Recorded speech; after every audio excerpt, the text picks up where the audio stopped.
जय हिंद दोस्तों। आज हम देखेंगे एनसीईआरटी सीरीज का सेकंड पार्ट, यानी पार्ट सेकंड को देखेंगे।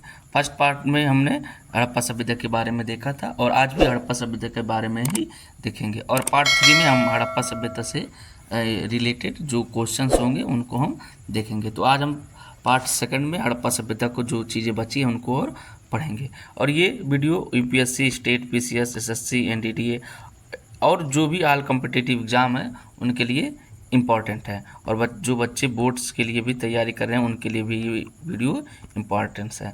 तो सबसे पहले आप इन वीडियो को ज़्यादा से ज़्यादा लोगों तक शेयर करें और सब्सक्राइब करें ताकि आपको जो भी अपडेट रहे चैनल पे वो तुरंत मिल जाए। आइए देखते हैं। हम पिछले पार्ट में हमने मोहरे लिपि और बाढ़ तक देख लिया था और आज हम यहीं से आगे देखेंगे। देखिए, मुहरे और लिपि और बाढ़, यानी उस हड़प्पा सभ्यता में जो मुहरे मिली हैं, जो लिपि मिली हैं, जो बाँट मिले हैं, उनके बारे में हम देखते हैं। मुहरे और मुद्रांकनों का प्रयोग लंबी दूरी के संपर्कों को सुविधाजनक बनाने के लिए होता था। कल्पना कीजिए कि सामान से भरा हुआ एक थैला एक स्थान से दूसरे स्थान तक भेजा गया। उसके मुख रस्सी से बांधा गया और गांठ पर थोड़ी गीली मिट्टी जमाकर एक या अधिक मुहरों से दबाया गया, जिससे मिट्टी पर मोहरों की छाप पड़ गई। यानी कह रहा कि जैसे मान लीजिए हमारा गट्ठर है, अब इस गट्ठर को हमने रस्सी से बांध दिया और इस पे गीली मिट्टी चिपका के उस मोहर को मार दिया जाता। जैसे यहाँ फिगर पे दिया गया ना, उससे मिट्टी से चिपका दिया जाता था ताकि ये पता चले कि ये जो मुहर है वो किस सभ्यता का है। ठीक है, तो ये हड़प्पा सभ्यता का पता चल जाता था और ये किस राजा ने या किस व्यापारी ने इसको भेजा है, तो इससे पता चल जाता था। यदि इस थैले के अपने गंतव्य स्थान पर पहुंचने तक मुद्रांकन अक्षुण्ण रहा तो इसका अर्थ था कि थैले के साथ किसी प्रकार की छेड़छाड़ नहीं की गई थी। मुद्रांकन से प्रेषक की पहचान का भी पता चल जाता था। वही बात ना कि जो मुहरे हैं, मुहरे से पता चल जाता था कि ये जो पोटली, ये जो गट्ठर वो कौन भेजा था। और यदि इस मुहरे के साथ, इस गीली मिट्टी के साथ कुछ छेड़छाड़ नहीं होती थी तो इसका अर्थ निकाला जाता था कि जो हमारा थैला है, जो हमारा बैग है, वो सही सलामत सुरक्षित उस स्थान पर पहुंच गया है। तो ये मुद्रा और मुहरे का काम होता था। आगे देखते हैं। एक रहस्यमयी लिपि। सामान्यतः हड़प्पाई मोहरों पर एक पंक्ति में कुछ लिखा है जो संभवतः मालिक के नाम व पदवी को दर्शाता है। यानी हड़प्पा मोहरों पर कुछ लिखा होता था और ये मालिक और पदवी मतलब कौन सा पद धारण करता था इसको बताता था। विद्वानों ने यह सुझाव भी दिया है कि इन पर बने चित्र आमतौर पर एक जानवर, अनपढ़ लोगों को सांकेतिक रूप से इसका अर्थ बताता है। यानी इसके मुहरों पर एक श्रृंगी बैल बना हुआ है, तो वो मतलब उसका अर्थ निकाला जाता है कि ये अनपढ़ लोग हैं। अनपढ़ लोग को ये जो चित्र है वो संकेत करता है। अधिकांश अभिलेख संक्षिप्त हैं। सबसे लंबे अभिलेख में लगभग 26 चिन्ह है। यानी सबसे लंबा अभिलेख में कितना चिन्ह है? 26। ये हमारा इम्पोर्टेंट है। हालांकि यह लिपि आज तक पढ़ी नहीं जा सकी है और इसको आज तक भी इसको पढ़ा नहीं जा सका, यानी ये रीडेबल नहीं है, यानी पढ़ने योग्य नहीं है। निश्चित रूप से यह वर्णमाली, जहाँ प्रत्येक चिन्ह एक स्वर अथवा व्यंजन को दर्शाता है, नहीं था। यानी ये एक क्रम में नहीं था। जैसे आज हमारा ABCD है और आ से अज्ञा तक है, ये वर्णमाला के क्रम में नहीं था क्योंकि इसमें चिन्हों की संख्या कहीं अधिक है, लगभग 375 से 400 के बीच। यानी इसमें 375 से लेके 400 बीच चिन्हों का प्रयोग किया गया है। ऐसा प्रतीत होता है कि यह लिपि दाईं से बाईं ओर लिखी जाती थी क्योंकि कुछ मुहरों पर दाईं ओर चौड़ा अंतराल है और बाईं ओर संकुचित है, जिससे पता लगता है कि उत्कीर्णक ने दाईं ओर से लिखना आरंभ किया और बाद में बाईं ओर स्थान कम पड़ गया। यानी इस जो लिखा जाता था, यानी इसकी जो लिपि थी वो कहाँ थी, कैसी थी? ये लिपि हमारी थी दाईं से बाईं। जैसे ये हमारा लिखा हुआ ना, हम यहाँ से लिखते हैं दाएं से बाएं, इधर से उर्दू जैसे लिखा जाता है ना, इधर से ऐसे करके हम इधर से लिख रहे हैं, तो ये हमारा दाएं से बाएं तरफ होता है। और जो हम लिखते हैं, हिंदी लिखते हैं, वो इधर से लिखा जाता है, ये हमारा बाएं से लेके दाएं तरफ लिखा जाता है। तो ये हड़प्पा सभ्यता के लोग दाएं से बाएं लिखते थे और ये बाएं ओर लिखते थे। अब हम उन विभिन्न प्रकार की वस्तुओं को देखते हैं जिन पर लिखावटें मिली हैं। मुहरे, तांबे के औजार, मर्तबानों के अमठ, तांबे तथा मिट्टी की लघु पट्टिकाएं, आभूषण, अस्थि छड़ें और यहाँ तक कि एक प्राचीन सूचना पट। यानी कहाँ कहाँ वो मोहरें मिली हैं, ओ सॉरी, वो कहाँ कहाँ लिपि मिली है? मुहर पर, तांबे के औजार पर, मर्तबान के अवंट, तांबे तथा मिट्टी की लघु पट्टिकाएं, आभूषण, अस्थि छड़ें, यहाँ तक कि प्राचीन सूचना पट यानी इंफॉर्मेशन बोर्ड भी होता था, वहाँ पर ये सारे लिपि को देखा गया था। याद रखिए, हो सकता है कि नष्टप्राय वस्तुओं पर भी लिखा जाता हो। क्या इसका अर्थ लगाया जा सकता है कि साक्षरता व्यापक थी? यानी कहा जा रहा है, ये कहा रहा है कि हो सकता है कि और चीज़ों पर भी लिखा हो, लेकिन वो चीज़ें हमारी नष्ट थी, नष्ट हो जाती थी, नष्ट प्राय होती थी, और वो चीज़ें नष्ट हो गई। हड़प्पा सभ्यता आज तो हमारा 4000 साल हो गया, तो 4000 साल में बहुत सारी ऐसी चीज़ें थी जो नष्ट हो गई थी। तो वो और जो लिपि हैं वो कहाँ कहाँ मिली हैं? लिपि जो हमारी हैं वो मुहरे पर मिली हैं, मुहरे पर, ठीक, तांबे के औजार पर मिली हैं, मर्तबान पर मिली हैं, और सूचना पट्ट पर मिली हैं, सूचना पट्ट पर मिली हैं। ऐसे कई सारे चीज़ से जिस पे हमारे जो लिपि हैं उनको दर्शाया गया था। आगे देखते हैं बाट। बाट क्या होता है?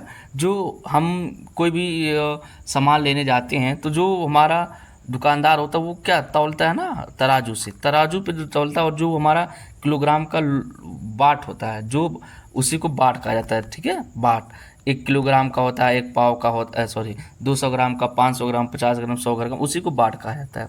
तो विनिमय बाटों की एक सूक्ष्म व परिशुद्ध प्रणाली द्वारा नियंत्रित थे। ये बाट सामान्यतः चर्ट नामक पत्थर से बनाए जाते थे। तो किस पत्थर से बनाए जाते थे? चर्ट पत्थर। कौन सा पत्थर होता था? चर्ट पत्थर होता था। और आमतौर पर ये किसी भी तरह के निशान से रहित घनाकार होते थे, यानी घन की आकृति की होते थे। ये हमारे ऐसे हमारा घन होता था ना, इस तरह के हमारे होते थे, ठीक है, इस तरह के होते थे। और इन बांटों के निचले मानदंड द्विआधारी थे, यानी 1, 2, 4, 8, 16, 32 इत्यादि 12,800 तक थे, जबकि ऊपरी मानदंड दशमलव प्रणाली का अनुसरण करते थे। छोटे बाटों का प्रयोग संभवतः आभूषणों और मनकों को तौलने के लिए किया जाता था। धातु से बने तराजू के पलड़े भी मिले हैं, यानी जो पलड़ा होता है, जैसे हमारा ये हमारा तराजू होता है ना, ये तराजू पे हमारे यहाँ पे लगे होते हैं, ऐसे बीच में यहाँ पे भी लगे होते हैं। ये पलड़ा हमारे धातु के भी मिले हुए हैं, ठीक है, ये धातु के भी मिले हैं। और जो हमारा बाट होता था, छोटे बाट का प्रयोग हमारा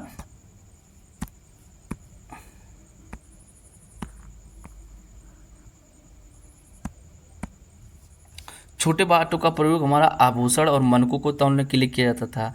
और जो बाट होते थे वो हमारे द्विआधारी मानदंड होते थे। दो आधारी का मतलब दो, एक होता था 1 का 2 गुना 4, 1 का 2 गुना 2, 2 का 2 गुना 4, 4 का 2 गुना 8, 8 से 16, 32 इस क्रम में होते थे। 1, 2, 4, 8, 16 इस तरह से हमारे जो बाट होते थे इस क्रम में होते थे। और इसका प्रयोग किसके लिए किया जाता है? छोटे मनकों के लिए। बड़े मनकों के लिए तो बड़े बाट का प्रयोग हमारा कोई भी बड़ा सामान तौलने के लिए किया जाता है, लेकिन छोटे का हमारा आभूषण और मनकों को तौलने के लिए किया जाता था।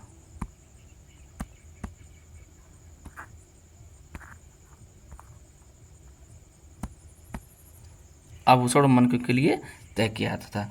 और ये देखिए एक फिगर है, ये एक पुरोहित राजा की फिगर है, ये पुरोहित राजा की चित्र है। ये सबसे फेमस फिगर है, ये मिला है, इसको दाढ़ी वाला भी कहा जाता है, क्योंकि ये देखिए इसके दाढ़ी है और ये साल लपेटा हुआ है, साल लपेटा हुआ है, ये अर्धनग्न है, ठीक। और ये इसकी जो आधा शरीर है वो गायब हुई हो गई है, ठीक। उसके बाद हम आते हैं प्राचीन सत्ता पर। हड़प्पाई समाज में जटिल फैसले लेने और उन्हें कार्यान्वित करने के संकेत मिलते हैं, यानी कोई बड़े बड़े निर्णय भी लिए जाते थे और उसको कार्य किया जाता था उस पर। उदाहरण के लिए हड़प्पाई पुरावस्तुओं में असाधारण एकरूपता को ही लें, जैसे कि मृदभांडों, मुहरों, बाटों तथा ईंटों से स्पष्ट है। महत्वपूर्ण बात यह है कि ईंटें जिनका उत्पादन स्पष्ट रूप से किसी एक केंद्र पर नहीं होता था, जम्मू से गुजरात तक पूरे क्षेत्र में समान अनुपात की थी। जो हमारा ईंटें थी, ईंटें यानी जहाँ भी ईंटें मिली हैं उनके जो लगभग आकृति हैं वो लगभग सब जगह सेम थी। ठीक है, कहाँ से कह रहा है कि ये जम्मू से लेके गुजरात तक था, जम्मू से लेके गुजरात तक ये सारी ईंटों की जो साइज होती थी वो एक बराबर होती थी। हमने यह भी देखा है कि अलग अलग कारणों से बस्तियां विशेष स्थानों पर आवश्यकता अनुसार स्थापित की गई थी। इसके अतिरिक्त ईंटें, मरवाने और विशाल दीवारों तथा चबूतरों के निर्माण के लिए श्रम संगठित भी किया गया था। यानी जो बस्तियां थी, जो हमारे नगर होते थे, उनको बसाया गया था और उसको बसाने के लिए भाई जब हम नया घर बनाएंगे तो उसको हमें ईंटें की ज़रूरत पड़ेगी, तो ईंटें बनाई जाती थी और उस विशाल विशाल विशाल दीवारें भी बनाई जाती थी जिनके लिए बहुत सारा श्रम की आवश्यकता होती थी। ठीक, आगे देखते हैं। प्रसाद तथा शासक, शासक होते थे कि नहीं होते थे इसके बारे में हम देखते हैं। सत्ता के केंद्र अथवा सत्ताधारी लोगों के विषय में पुरातात्विक विवरण हमें कोई त्वरित उत्तर नहीं देते, यानी कोई इनका कंफर्म नहीं है कि ये होते थे या नहीं होते थे। पुरातत्वविदों ने मोहनजोदड़ो में मिले एक विशाल भवन को एक प्रसाद की संज्ञा दी, परंतु इससे संबंध कोई भी भव्य वस्तुएं नहीं मिली हैं। एक पत्थर की मूर्ति को पुरोहित राजा की संज्ञा दी गई थी और यह नाम आज भी प्रचलित है। ऐसा इसलिए है क्योंकि पुरातत्वविद मेसोपोटामिया के इतिहास तथा वहाँ के पुरोहित राजाओं से परिचित थे।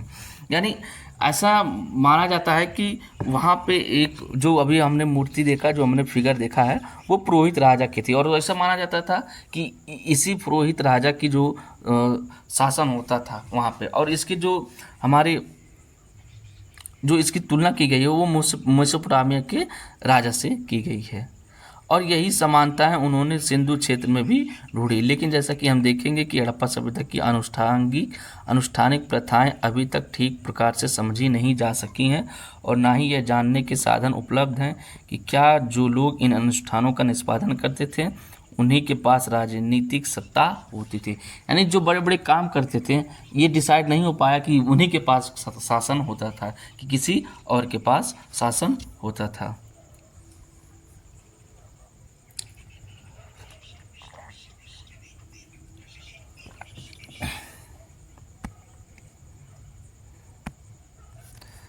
कुछ पुरातत्वविद इस मत के हैं कि हड़प्पाई समाज में शासक नहीं थे तथा सभी की सामाजिक स्थिति समान थी। यानी माना जाता है कि वहाँ पे कोई भी शासक वर्ग नहीं था, सब एक समान होते थे। दूसरे पुरातत्वविद यह मानते हैं कि यहाँ कोई एक नहीं बल्कि कई शासक थे और कई लोग तो ये मानते हैं कि यहाँ एक नहीं बल्कि अनेक शासक होते थे। हड़प्पा सभ्यता के अपने अलग अलग राजा होते थे कुछ, और यह तर्क देते हैं कि यह एक ही राज्य था। जैसे कि पुरातत्वविदों में समानता नियोजित बस्तियों के साक्ष्यों, ईंटों के आकार, निश्चित अनुपात तथा बस्तियों के कच्चे माल के स्रोत के समीप संस्थापित होने से स्पष्ट है। यानी कुछ वस्तुओं से यह पता चलता है कि सब लोग एक ही, मतलब सबके राजा शासक एक ही थे। जैसे नियोजित बस्तियों के साथ, यानी एक ही तरह के बस्ती होते थे, ईंटों का आकार एक ही तरह होता था और बस्तियों के कच्चे माल के स्रोतों के समीप संस्थापित होने से स्पष्ट। यानी कच्चे माल जहाँ प्राप्त होते थे वहाँ जो उद्योग भी होते थे वो उनसे बनाने वाले कार्य के उद्योग भी होते थे। अभी तक की स्थिति में अंतिम परिकल्पना सबसे युक्तियुक्त संगत प्रतीत होती है क्योंकि यह कदाचित संभव नहीं लगता कि पूरे के पूरे समुदाय द्वारा इकट्ठे ऐसे जटिल निर्णय तथा कार्यान्वित किए जाते होंगे। आगे देखते हैं सभ्यता का अंत, यानी इस सभ्यता का अंत कैसे हुआ, आइए हम इसको देखते हैं। ऐसे साक्ष्य मिले हैं जिनके अनुसार लगभग 1800 ईसा पूर्व तक चोलिस्तान जैसे क्षेत्रों में अधिकांश विकसित हड़प्पा स्थलों को त्याग दिया गया था। इसके साथ ही गुजरात, हरियाणा, पश्चिमी उत्तर प्रदेश की नई बस्तियों की में आबादी बढ़ने लगी थी। ऐसा लगता है कि उत्तर हड़प्पा के क्षेत्र 1900 ईसा पूर्व के बाद भी अस्तित्व में रहे। कुछ चुने हुए हड़प्पा स्थलों की भौतिक संस्कृति में बदलाव आया, जैसे सभ्यता के विशिष्ट प्रवस्तियों, बाटों, मुहरों तथा विशिष्ट मानकों का समाप्त हो जाना। लेखन, लंबी दूरी तथा का व्यापार तथा शिल्प विशेषज्ञों की भी समाप्त हो गई थी। सामान्यतः थोड़ी वस्तुओं के निर्माण के लिए थोड़ा ही माल प्रयोग में लाया जाता था। आवास निर्माण की तकनीकों का ह्रास हुआ तथा बड़ी सार्वजनिक संरचनाओं का विकास अब बंद हो गया था।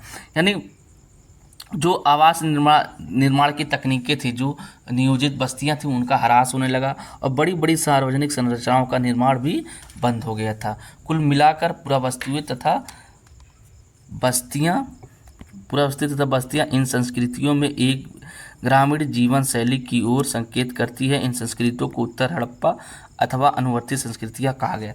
यानी वो जो नगरीय हड़प्पा सभ्यता थी उसका धीरे धीरे ह्रास होने लगा, जो नियोजित बस्तियां थी उनका ह्रास होने लगा। फिर बाद में जो बड़े बड़े सार्वजनिक स्थान थे, सार्वजनिक संरचनाएं थी, उनका भी निर्माण बंद हो गया और ये शहरी से धीरे धीरे ग्रामीण सभ्यता बनती जा गई। और इसको ग्रामीण सभ्यता बनती गई तो इसको क्या कहा गया? इसको उत्तर हड़प्पा कहा गया। क्या कहा गया?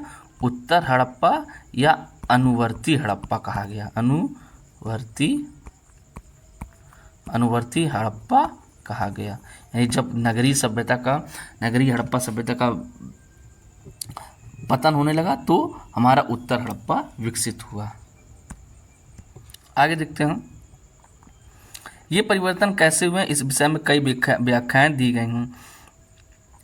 इनमें जलवायु परिवर्तन, वनों की कटाई, अत्यधिक बाढ़, नदियों का सूख जाना और यहाँ मार्ग बदल लेना तथा भूमि का अत्यधिक उपयोग सम्मिलित है। इनमें से कुछ बस्तियों के संदर्भ में तो सही हो सकते हैं, परंतु पूरी सभ्यता के पतन की व्याख्या नहीं करते। यानी इस जो सभ्यता थी इसके नष्ट होने के क्या क्या कारण है? पहला हमारा है जलवायु परिवर्तन। ठीक है, जलवायु परिवर्तन जो आज भी बहुत बड़ी मात्रा में हो रहा है। ठीक। दूसरा हमारे वनों की कटाई जो आज भी हो रहा है, वनों की कटाई। फिर है बाढ़, सूखा और जो हमारे खेत थे, भूमि था, उनका अत्यधिक उपयोग, ये सब उसके कारण थे। ऐसा लगता है कि एक सुदृढ़ एकीकरण की तत्व संभवतः हड़प्पा राज्यों के अंत हो गया था। मोहरे लिपि, विशिष्ट मानकों तथा भांडों के लोप, मानकीकृत बाट प्रणाली के स्थान पर स्थानीय बाटों के प्रयोग, शहरों के पतन तथा परित्याग जैसे परिवर्तन में इस प्रकार को बल मिलता है। उपमहाद्वीप को एक पूरी तरह से अलग क्षेत्र में नए शहरों का विकास होने लगा। ठीक। तो ये क्या कहा कि हमारा जो वनों की कटाई थी, जलवायु परिवर्तन, इससे हमारी जो हड़प्पा सभ्यता है, जो नगरीय हड़प्पा सभ्यता थी, उसका धीरे धीरे पतन होने लगा और बाद में इसको कहा गया उत्तर हड़प्पा या अनुवर्ती संस्कृतियाँ भी कहा जाने लगा। और इसके जो बाट का प्रयोग है, बाट और जो इसकी मोहरे थे, इन सब का भी परित्याग होने लगा और इन सब का भी पतन होने लगा। इन लोग इनको भी त्यागने लगे। अब ऐसा माना जाता है कि जो हड़प्पा सभ्यता है उस पर किसी ने आक्रमण किया था और वहाँ के सारे लोगों को मार डाला था। इससे भी हड़प्पा सभ्यता का अंत हो गया था। उसके जो आक्रमण के साथ वो क्या कहता है, देखिए। डेड मैन लेन एक सकरी गली है जिसकी चौड़ाई 3 से 6 फीट तक परिवर्ती है। वह बिंदु जहां यह गली पश्चिम की पूरा ओर मुड़ती है, 4 फीट तथा 2 इंच की गहराई पर एक खोपड़ी का भाग तथा एक वयस्क की छाती तथा हाथ के ऊपरी भाग की हड्डियां मिली थी। ये सभी बहुत भुरभुरी अवस्था में थी। यह धड़ पीठ के बल गली में आड़ा पड़ा हुआ था। पश्चिम की ओर 15 इंच की दूरी पर एक छोटी खोपड़ी के कुछ टुकड़े थे। इस गली का नाम इन्हीं अवशेषों पर रखा गया था। यानी इन सब अवशेषों के आधार पर यह कहा गया कि इस पे इन सभ्यता पर आक्रमण हुआ था। John Marshall Mohenjodaro and the Indus civilisation 1931 से उद्धृत। यानी जॉन मार्शल ने Mohenjodaro and the Indus civilisation नामक एक पुस्तक लिखी थी, वहाँ से इसको लिया गया था। 1925 में मोहनजोदड़ो के इसी भाग से 16 लोगों के अस्थिपंजर पर उन पर आभूषणों सहित मिले थे जो इन्होंने मृत्यु के समय पहने हुए थे। यानी माना जाता है कि ये 16 लोग अपना आभूषण पहने हुए थे और अचानक इन पे आक्रमण हुआ, इनकी मृत्यु हो गई। बहुत समय पहले 1947 में R.M. व्हीलर ने, जो भारतीय पुरातत्व सर्वेक्षण के तत्कालीन डायरेक्टर जनरल थे, ने पुरातात्विक साक्ष्यों का उपमहाद्वीप में ज्ञात प्राचीनतम ग्रंथ ऋग्वेद के साक्ष्यों से संबंध स्थापित करने का प्रयास किया। उन्होंने लिखा, ऋग्वेद में पुर शब्द का उल्लेख है जिसका अर्थ है प्राचीर, किला या गढ़। आर्यों के युद्ध के देवता इंद्र को पुरंदर अथवा गढ़ विध्वंसक कहा गया। यानी माना जाता है कि जो भारत में आर्य हैं, हड़प्पा सभ्यता के बाद हम वैदिक काल को पढ़ेंगे तो वहाँ हम देखेंगे कि आर्य कौन थे। तो वो आर्यों ने इस हड़प्पा सभ्यता का विनाश किया था, इस हड़प्पा सभ्यता का पतन किया था। कौन किया था? आर्य लोगों ने। ठीक है, आर्य लोगों ने ही इसका विनाश किया था, आर्यों ने ही इसका विनाश किया था। ये दुर्ग कहाँ हैं या थे? पहले यह माना गया था कि ये मिथक पात्र थे। हड़प्पा में हाल ही में उत्खननों ने मानव परिदृश्य बदल दिया। यहाँ हम मुख्यतः अनार्य प्रकार की एक बहुत बड़ी विकसित सभ्यता पाते हैं, जिसमें अब प्राप्त जानकारी के अनुसार विशाल किलेबंदियाँ की गई थी। यह सुदृढ़ रूप से स्थिर सभ्यता कैसे नष्ट हो गई? हो सकता है जलवायु संबंधी परिवर्तन, आर्थिक अथवा राजनीतिक ह्रास ने इसे कमजोर किया हो, पर अधिक संभावना इस बात की है कि जानबूझकर तथा बड़े पैमाने पर किए गए विनाश ने इस अंतिम रूप से समाप्त कर दिया। यह मात्र संयोग ही नहीं हो सकता कि मोहनजोदड़ो के अंतिम चरण में आभास होता है कि यहाँ पुरुषों, महिलाओं तथा बच्चों का जनसंहार किया गया था। पारिस्थितिक साक्ष्यों के आधार पर इंद्र अभियुक्त माना जाता है। यानी लोग तो ये भी कह रहे थे कि ये जलवायु परिवर्तन, वनों की कटाई, बाढ़ से इनकी सभ्यता का पतन हुआ। लेकिन अभी हाल ही में एक खोज हुई है जिसमें एक सुदृढ़ किला मिला है, किलेबंदी की गई थी। तो माना जाता है कि जो आर्य थे उसी किले को वो तोड़ दिए थे, और वो किले तोड़े तो वहाँ से हड़प्पा सभ्यता का पतन हुआ, और वहाँ से फिर आर्य लोग की शुरुआत हो गई है। ठीक, आगे इसमें 1960 के दशक में जॉर्ज डेल्स नामक पुरातत्वविद ने मोहनजोदड़ो में जनसंहार के साक्ष्यों पर सवाल उठाते उन्हें दिखाया कि उस स्थान पर मिले सभी अस्थिपंजर एक ही काल से संबंधित नहीं है। यानी डेल्स नामक पुरातत्वविद ने मोहनजोदड़ो में जनसंहार के साक्ष्यों पर सवाल उठाया और कहा कि ये सब एक ही समय काल के नहीं है, जो भी हड्डी मिले हैं वो एक ही समय के नहीं है। हालांकि इनमें से दूर से निश्चित रूप में संहार के संकेत मिलते हैं, पर अधिकांश बास्तियाँ जिन संदर्भों में मिली हैं वो इंगित करती हैं कि ये अत्यंत लापरवाही तथा श्रद्धाहीन तरीके से बनाए गए शवादेह थे। शहर के अंतिम काल से संबंध विनाश का कोई स्तर नहीं है, व्यापक स्तर पर अग्निकुंड के चिन्ह नहीं है, चारों ओर फैले हथियारों के बीच कवचधारी सैनिकों के शव नहीं है, दुर्ग से जो शहर का एकमात्र किलेबंद भाग था अंतिम आत्मरक्षण के कोई साक्ष्य नहीं मिलते हैं। यानी कहा जा रहा है कि जो हमारे समाधान थे उनको अच्छे तरीके से नहीं किया गया था, और वहाँ पर अगर युद्ध होता है तो युद्ध में तो हथियारों का प्रयोग किया जाता है। यहाँ पर कोई हथियार भी नहीं मिला है, यहाँ पर ना ही कोई कवच मिली है, तो इसको ये कहना गलत है कि यहाँ पर आक्रमण हुआ था। ये G.F. Dales the mythical massacre and Mohenjodaro expedition 1964 से उद्धृत कर लिया गया है। ठीक है, उसके बाद आगे देखते हैं। तो हड़प्पा सभ्यता के क्या क्या पतन के क्या क्या कारण है? पहला हमारा था जलवायु परिवर्तन, ठीक, दूसरा हमारा है वनों की कटाई, तीसरा है बाढ़, चौथा है हमारा सूखा, फिर हमारा एक सबसे महत्वपूर्ण आता है कि आक्रमण, यानी बाहरी कोई आक्रमण हुआ था जिसके कारण ये हमारा हड़प्पा सभ्यता का पतन हुआ है। ठीक, आगे देखते हैं हड़प्पा सभ्यता की खोज, यानी हड़प्पा की सभ्यता की खोज कैसे हुई। अब तक हमने हड़प्पा सभ्यता के विभिन्न पहलुओं का विश्लेषण इस संदर्भ में किया कि किस प्रकार पुरातत्वविदों ने भौतिक अवशेषों से प्राप्त साक्ष्यों के माध्यम से एक आकर्षक इतिहास के अलग अलग अंशों को एक साथ जोड़ा। लेकिन एक और कहानी भी है कि किस प्रकार पुरातत्वविदों ने सभ्यता की खोज की, यानी जो भी हमने आगे पढ़ा है वो किस आधार पर हुए, कैसे उनकी खोज की गई, इनके बारे में। जब हड़प्पा सभ्यता के शहर नष्ट हो गए तो लोग धीरे धीरे उनके विषय में सब कुछ भूल गए। जब लोगों ने इस क्षेत्र में शताब्दियों बाद रहना आरंभ किया तब वे यह नहीं समझ पाए कि बाढ़ या मिट्टी के कटाव के कारण अथवा खेत की जुताई के समय या फिर खजाने के लिए खुदाई के समय यदा कदा धरती की सतह पर आने वाली अपरिचित वस्तुओं का क्या अर्थ लगाया जाए। और कनिंघम का भ्रम, ठीक, जब भारतीय पुरातात्विक सर्वेक्षण के पहले डायरेक्टर जनरल कनिंघम ने 19वीं शताब्दी के मध्य में पुरातात्विक उत्खनन आरंभ किए तब पुरातत्वविद अपने अन्वेषण के मार्गदर्शन के लिए लिखित स्रोतों का प्रयोग अधिक पसंद करते थे। यहाँ तक कि कनिंघम की मुख्य रुचि भी आरंभिक ऐतिहासिक लगभग 6वीं शताब्दी से पूर्व से 4वीं शताब्दी तक तथा उसके बाद के कालों से संबंधित पुरातत्व में थी। आरंभिक बस्तियों की पहचान के लिए उन्होंने चौथी से 7वीं शताब्दी ईस्वी के बीच उपमहाद्वीप में आए चीनी बौद्ध तीर्थयात्रियों द्वारा छोड़े गए वृत्तांतों का प्रयोग किया। कनिंघम ने अपने सर्वेक्षण के दौरान मिले अभिलेखों का संग्रहण, प्रलेखन तथा अनुवाद भी किया। उत्खनन के समय वे ऐसी पुरावस्तु को खोजने का प्रयास करते जो उनके विचार में सांस्कृतिक महत्व थी। यानी जो हमारे जनरल कनिंघम थे, ठीक है, भारतीय पुरातत्व सर्वेक्षण के डायरेक्टर थे कनिंघम, ठीक है। 19वीं शताब्दी में उन्होंने पुरातात्विक उत्खनन को आरंभ किया था, इसलिए उनको भारत थी।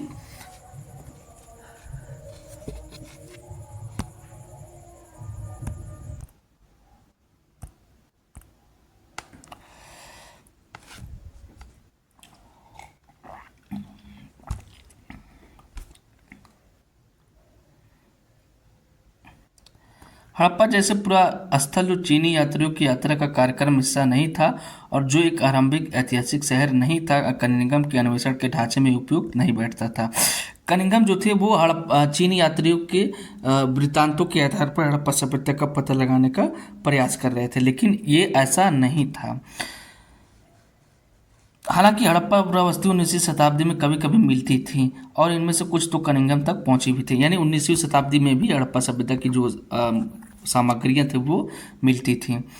और एक अंग्रेज ने कनिंघम को हड़प्पाई मुहर दी। उन्होंने मुहर पर ध्यान दिया तो उन्होंने उसे एक ऐसे कालखंड में दिनांकित करने का सफल प्रयास किया जिससे वे परिचित ना थे। यानी एक अंग्रेज अधिकारी ने कनिंघम को एक मुहर दी तो उससे वो उस सभ्यता के समय का पता लगाने का प्रयास किया, लेकिन वो गलत था, वो असफल प्रयास था, क्योंकि कई लोगों की तरह ही उनका भी यह भी मानना था कि भारतीय इतिहास का प्रारंभ गंगा घाटी में पनपे पहले शहरों के साथ ही हुआ था। यानी वो मानते थे कि भारत में पहली सभ्यता वो जो है वो गंगा घाटी में ही विकसित हुई होगी, सिंधु घाटी में नहीं हुई होगी, ठीक है। ये हमारा कनिंघम द्वारा हड़प्पा से प्राप्त पहली मुहर ये है हमारा, उसका रेखा चित्र बनाया गया। ये मुहर ऐसे होते थे, ठीक है। आगे देखते हैं। एक नवीन प्राचीन सभ्यता। कालांतर में 20वीं शताब्दी के आरंभिक खोजों में दयाराम जैसे पुरातत्वविदों ने हड़प्पा में मोहरें खोज निकाली जो निश्चित रूप से आरंभिक ऐतिहासिक स्तरों से कहीं अधिक प्राचीन थी। अब इनके महत्व को समझा जाने लगा।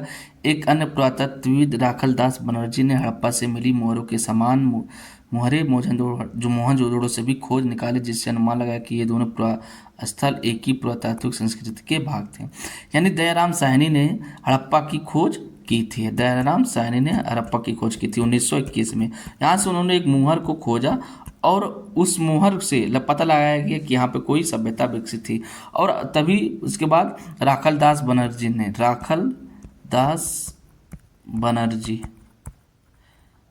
ने मोहनजोदड़ो से, कहाँ से, मोहनजोदड़ो से भी एक मोहर खोजी और इन मोहरों को आपस में मिलाया गया तो देखा गया कि दोनों एक समान है। तो उससे पता लगाया गया कि ये सभ्यता जो थी वो एक समान थी, ये सभ्यता दोनों एक समान थी। इन्हीं खोजों के आधार पर 1924 में भारतीय पुरातात्विक सर्वेक्षण के डायरेक्टर जॉन मार्शल ने पूरे विश्व के समक्ष सिंधु घाटी में एक नवीन सभ्यता की खोज की घोषणा की थी। और बाद में 1924 में जो हमारे जॉन मार्शल हैं, जो पुरातात्विक सर्वेक्षण के जनरल डायरेक्टर थे, उन्होंने सिंधु घाटी सभ्यता की घोषणा की पूरे विश्व के सामने। SN. Rao the story of Indian archaeology में लिखते हैं, मार्शल ने भारत को जहां पाया तो उसने 3000 वर्ष पीछे छोड़े। यानी जॉन मार्शल जब उस समय भारत के पुरातात्विक डायरेक्टर जनरल थे तो उस समय ऐसी पुरानी सभ्यता की खोज नहीं हुई थी। जब उन्होंने हड़प्पा सभ्यता को खोजा तो कहा गया कि ये 3000 पीछे चले गए, यानी 3000 पीछे के बारे में इनको पता चला। ऐसा इसलिए था क्योंकि मेसोपोटामिया के पुरास्थलों में उत्खननों से हड़प्पा पुरास्थलों पर मिली मोहरें जैसी तब तक पहचानी ना जा सकी। यानी मेसोपोटामिया के पुरास्थलों में उत्खननों से हड़प्पा मोहरें मिली थी लेकिन उसको पहचाना नहीं जा सका था। इसी प्रकार विश्व को न केवल एक नई सभ्यता की जानकारी मिली पर यह भी कि वो मेसोपोटामिया के समकालीन थे। यानी हड़प्पा सभ्यता को खोजा गया और जब खोजा गया तो उसको पता लगाया कि ये जो है ये हमारा मेसोपोटामिया सभ्यता के समकालीन है, यानी एक साथ साथ दोनों थे, ठीक है, एक साथ साथ दोनों थे। ठीक। भारतीय पुरातत्व सर्वेक्षण के जनरल डायरेक्टर जॉन मार्शल का कार्यकाल वास्तव में भारतीय पुरातत्व में एक व्यापक परिवर्तन का काल था। वे भारत में कार्य करने वाले पहले पेशेवर पुरातात्विक थे। यानी जो हमारे जॉन मार्शल थे वो पेशेवर पुरातात्विक थे और वे यहाँ यूनान तथा क्रीट में अपने कार्यों का अनुभव भी लाए थे। जॉन मार्शल जो थे वो यूनान और क्रीट में पहले ही कार्य कर चुके थे। हालांकि अधिक महत्वपूर्ण भी यह बात है कि कनिंघम की तरह भी उन्होंने भी आकर्षक खोजों में दिलचस्पी थी, पर उनमें दैनिक जीवन की पद्धतियों को जानने की भी उत्सुकता थी। मार्शल पुरावस्तुओं के स्तर विन्यास की पूरी तरह अनदेखी कर पूरे टीले में समान परिमाण वाली नियमित 36 इकाइयों के साथ उत्खनन करने का प्रयास करते थे। इसका अर्थ यह हुआ कि अलग अलग स्तरों से संबंध होने पर भी इकाई विशेष में प्राप्त सभी पुरावस्तुओं को सामूहिक रूप से समूहीकृत किया जाता है। परिणाम स्वरूप इन खोजों के संदर्भ में बहुमूल्य जानकारी हमेशा के लिए लुप्त हो जाती थी। आगे देखते हैं पुरास्थल टीले स्तर। पुरातात्विक पुरास्थल वस्तुओं और संरचनाओं के निर्माण, प्रयोग और फिर उन्हें त्याग दिए जाने से बनते हैं। यानी जो पुरातात्विक पुरास्थल हैं वो पुराने वस्तु संरचनाओं को निर्माण, प्रयोग और फिर उन्हें त्याग दिए जाने से बनते हैं। जब लोग एक ही स्थान पर नियमित रूप से रहते हैं तो उन्हें भूमिखंड के अनवरत उपयोग तथा पुनः उपयोग से आवासीय मलबों का निर्माण हो जाता है, जिन्हें टीला कहते हैं। यानी जब कोई भूमि एक बार उपयोग की जाती है, बाद में फिर उसको उपयोग किया जाता है तो हमारा टीला बन जाता है। ठीक है, टीला ऐसे बना किसी तरह से एक संरचना, उभरी हुई संरचना बन जाती है। अल्पकालीन या अस्थायी परित्याग की स्थिति में हवा या पानी की क्रियाशीलता और कटाव के कारण भूमिखंड के स्वरूप में बदलाव हो जाता है। इन टीलों में मिले स्तरों से प्राचीन वस्तुओं से आवास का पता चलता है। ये स्तर एक दूसरे से रंग, प्रकृति और इनमें मिली पुरावस्तुओं के संदर्भ में भिन्न होते हैं। परित्यक्त स्तर, जिन्हें बंजर कहा गया जाता है, की पहचान इन सभी लक्षणों के अभाव से की जाती है। सामान्य तौर पर सबसे निचले स्तर प्राचीनतम और सबसे ऊपरी नवीनतम होते हैं। इन स्तरों के अध्ययन को स्तर क्रम विज्ञान कहा जाता है। स्तरों में मिली पुरावस्तुओं को विशेष सांस्कृतिक कालखंडों से संबद्ध किया जा सकता है, जिससे एक पुरास्थल का पूरा सांस्कृतिक क्रम पता किया जा सके। ठीक है, नई तकनीकें तथा प्रश्न। 1944 में भारतीय पुरातात्विक सर्वेक्षण के डायरेक्टर जनरल बने आर.एम. व्हीलर ने इस समस्या का निदान किया। व्हीलर ने पहचाना कि एक समान 36 इकाइयों के आधार पर खुदाई की बजाय टीले के स्तर विन्यास का अनुसरण करना अधिक आवश्यक था। साथ ही सेना के पूर्व ब्रिगेडियर के रूप में उन्होंने पुरातत्व की पद्धति में एक सैनिक परिशुद्धता का समावेश भी किया। हड़प्पा सभ्यता की भौगोलिक सीमाओं का आज की राष्ट्रीय सीमाओं से बहुत थोड़ा या कोई संबंध नहीं है, लेकिन उपमहाद्वीप के विभाजन तथा पाकिस्तान के बनने के पश्चात सभ्यता के प्रमुख स्थल अब पाकिस्तान के क्षेत्र में चले गए। यानी जो हड़प्पा सिंधु घाटी सभ्यता था वो पूरे भारतीय उपमहाद्वीप में फैला हुआ था और जब पाकिस्तान और भारत में बंटवारा हुआ तो अधिकांश क्षेत्र पाकिस्तान में चले गए। इस कारण भारतीय पुरातत्वविद ने भारत के पुरास्थलों को चिन्हित करने का प्रयास किया। कच्छ में हुए व्यापक सर्वेक्षण से कई हड़प्पाई बस्तियां प्रकाश में आई तथा पंजाब और हरियाणा में किए गए अन्वेषण से हड़प्पा स्थलों की सूची में और नाम जुड़ गए। हालांकि कालीबंगन, लोथल, राखी गढ़ी और हाल ही में हुई धौलावीरा की खोज, वहाँ हुए अन्वेषण तथा उत्खनन इन्हीं परिभाषों का हिस्सा है। नए अन्वेषण अब भी जारी हैं, यानी अभी भी जो खोज है वो जारी है। हड़प्पा सभ्यता की खोज जारी है, अभी भी खोज किया जा रहा है।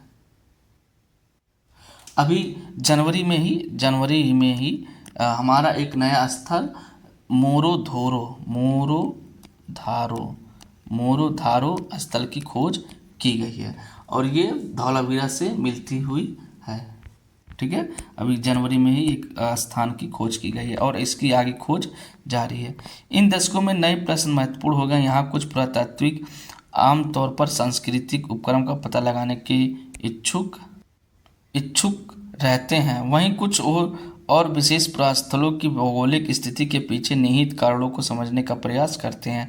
वे पुरावस्तु रूपी निधि से जूझते हैं और उनकी संभावित उपयोगिताओं को समझने का प्रयास करते हैं। 1980 के दशक में से हड़प्पाई पुरातत्व में अंतर्राष्ट्रीय स्तर पर भी रुचि लगातार बढ़ती रही है।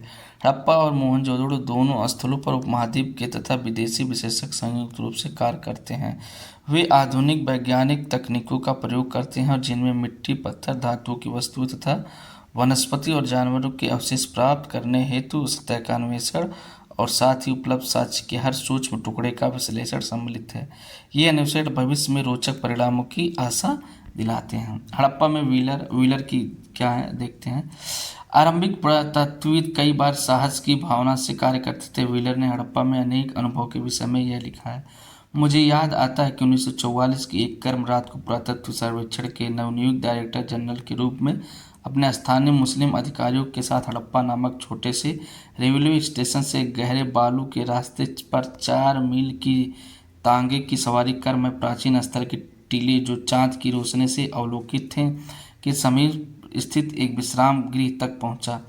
अपने चिंतित सहकर्मी की इस चेतावनी की हमें अपनी निश्चय अगले सुबह 5:30 बजे आरंभ कर 7:30 बजे तक समाप्त कर देना चाहिए, जिसके पश्चात बहुत अधिक गर्मी हो जाती है के बाद प्रवेश द्वार में काली आकृति के पंखे वाले को धीरतापूर्वक बैठा छोड़ा तथा पड़ोस के बीहड़ से अनगिनत सियारों की रात की हवा को चीरता हुए आवाज के बीच में हम सोने चले गए। अगली सुबह ठीक 5:30 बजे हमारे छोटे से काफिले ने बालू के टीले की ओर बढ़ना आरंभ किया। 10 मिनट के भीतर में ही मैं रुका और सबसे ऊंचे टीले को देखते हुए अपनी दृष्टि पर आज अविश्वास के साथ अपनी आंख मलने लगा।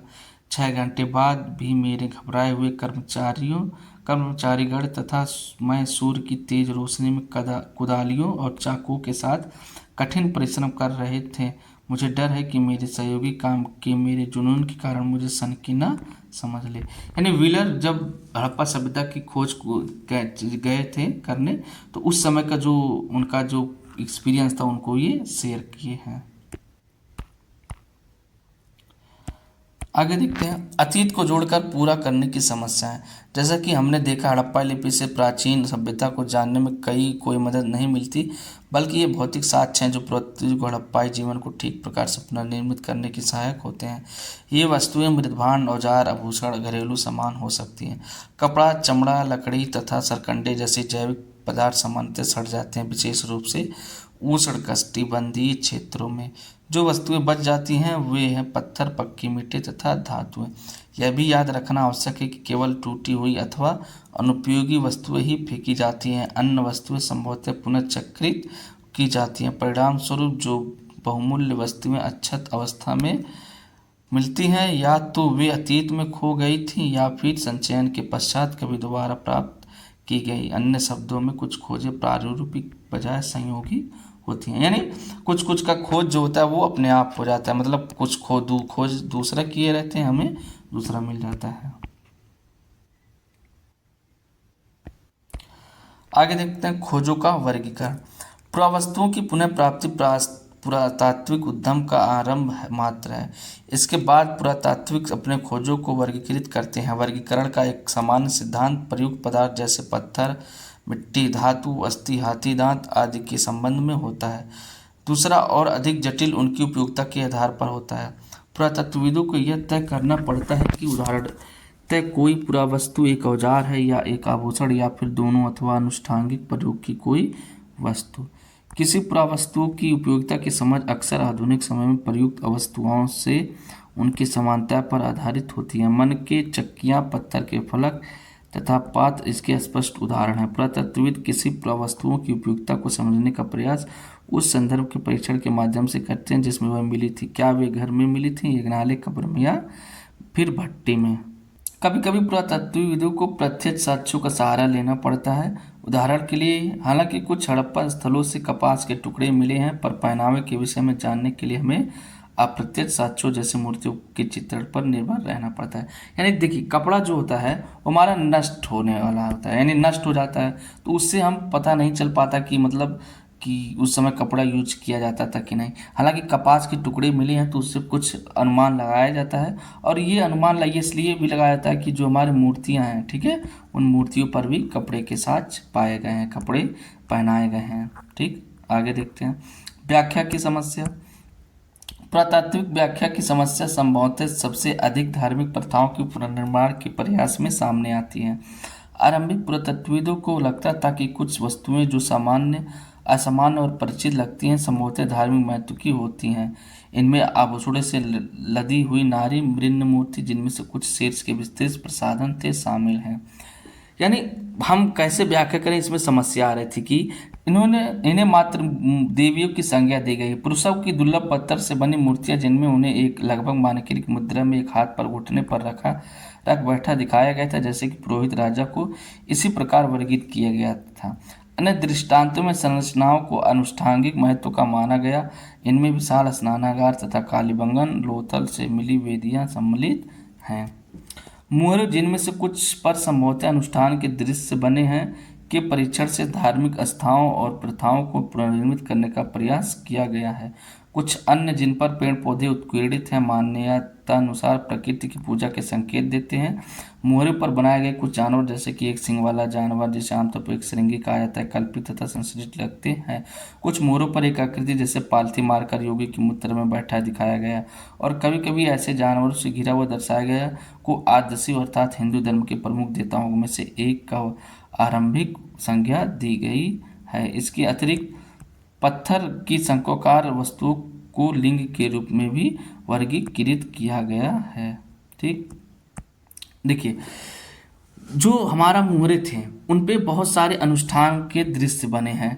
इनके परीक्षण से हमें पता चलता है कि ये धार्मिक आस्थाएं और प्रथा भी थी, और इन पर कुछ पेड़ पौधे भी बनाए गए थे। मुहरों पर पेड़ पौधे की आकृति भी बनाए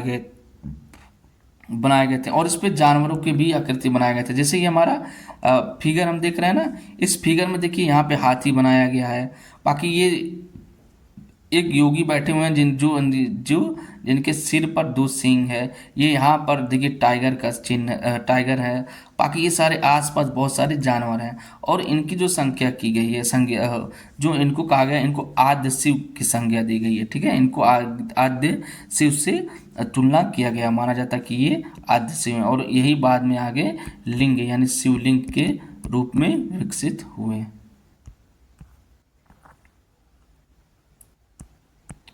हड़प्पाई धर्म के कई पुनर्निर्माण इस अनुमान के आधार पर किए गए कि आरंभिक तथा बाद की परंपराओं में समानता होती है।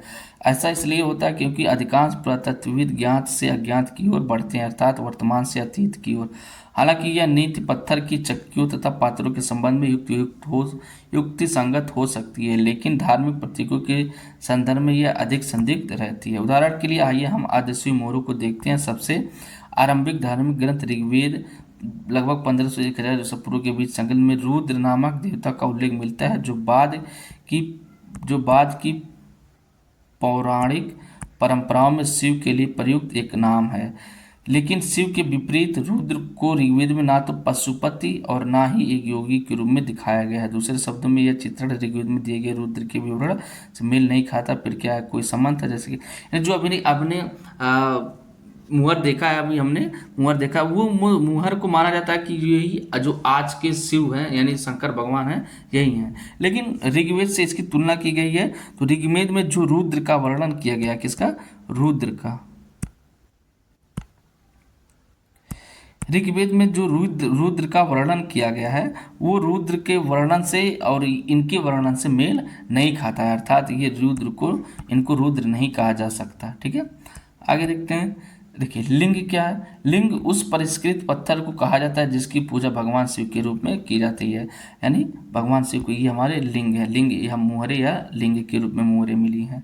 फिर समान वे महिला और पुरुष होते हैं जो जादुई तथा इलाज करने की शक्ति होने की और साथ ही दूसरी दुनिया से संपर्क साधने के सामर्थ्य का दावा करते हैं। सबसे आरंभिक उत्खननों में से एक मैके ने इन पत्थरों के विशेष में कहते हैं कि लाजवर्द मणि, जैस्पर, चारडेनी तथा अन्य पत्थरों से बने छोटे आकार के शंकु जो सुंदरता से तरासे तैयार किए गए थे तथा 2 इंच से भी कम ऊंचाई के थे को लिंग भी माना गया है। दूसरी तरफ यह भी संभव है कि इनका प्रयोग पट्टों पर खेले जाने के लिए खेलों में होता था। ठीक है, यानी जो लिंग की मूर्ति है, ये जो हमारा छोटे छोटे पत्थर हैं, इनको माना जाता है लिंग है, शिवलिंग है, जिसको आज शिवलिंग कहा जाता है। यही पहले इसकी को लिंग कहा जाता है। और ये भी कहा जाता है कि ये पट्टे पर खेलने के लिए, जैसे हमारा आज चेस होता है ना, तो उसी तरह खेलने के लिए भी इसका प्रयोग किया जाता रहा होगा। ठीक है, आगे देखते हैं। अब देखते हैं, ये हमारा चैप्टर इसी यहीं पे ख़त्म होता है और इसके जो हमारे कालखंड है उसको हम देखते हैं। देखिए यहाँ पे कालखंड दिया 20 लाख वर्ष वर्तमान पूर्व निम्न पूर्व पाषाण, 80,000 से मध्य पूर्व पाषाण, 35 उच्च पूर्व पाषाण, 12,000 से मध्य पूर्व पाषाण, 10,000 से नव पाषाण, 6,000 ताम्र पाषाण, 2600 हड़प्पा सभ्यता, 1,000 ईसा पूर्व आरंभिक लौह काल महापाषाण, 600 से 400 ईसा पूर्व आरंभिक इतिहास काल। सभी तिथियां अनुमानित हैं। इसके अतिरिक्त उपमहाद्वीप के अलग अलग भागों में हुए विकास की प्रक्रियाओं में व्यापक विविधताएं हैं। यहाँ दी हुई तिथियां हर चरण के प्राचीनतम साक्ष्यों को इंगित करती हैं। ये हमारी तिथि हैं, आप इसको स्क्रीनशॉट ले सकते हैं। ठीक है, यहाँ पर देख लीजिए। और 1875 में हड़प्पाई मोहरों पर कनिंघम का रिपोर्ट आया था। 1921 में माधव स्वरूप द्वारा उत्खनन किया गया था। हड़प्पा की खोज 1921 में की थी। 1925 में मोहनजोदड़ो 46, 55, ये हमारे कालखंड दिया गया। इसको आप स्क्रीनशॉट ले सकते हैं और आगे से इसी तरह वीडियो देखते रहिए। अगले हम पार्ट थ्री में हम हड़प्पा सभ्यता से क्वेश्चन और आंसर को लेके आएंगे, यानी इससे संबंधित क्या क्या क्वेश्चन बन सकते हैं, मल्टीपल चॉइस क्वेश्चन, उनको हम देखेंगे। और इस वीडियो को ज़्यादा से ज़्यादा लोगों तक शेयर कीजिए, लाइक कीजिए और सब्सक्राइब भी कीजिए और सभी लोगों के पास भेजिए ताकि उन लोग को भी पता चले। तो पार्ट 3 देखना ना भूलिएगा। धन्यवाद। जय हिंद, जय भारत।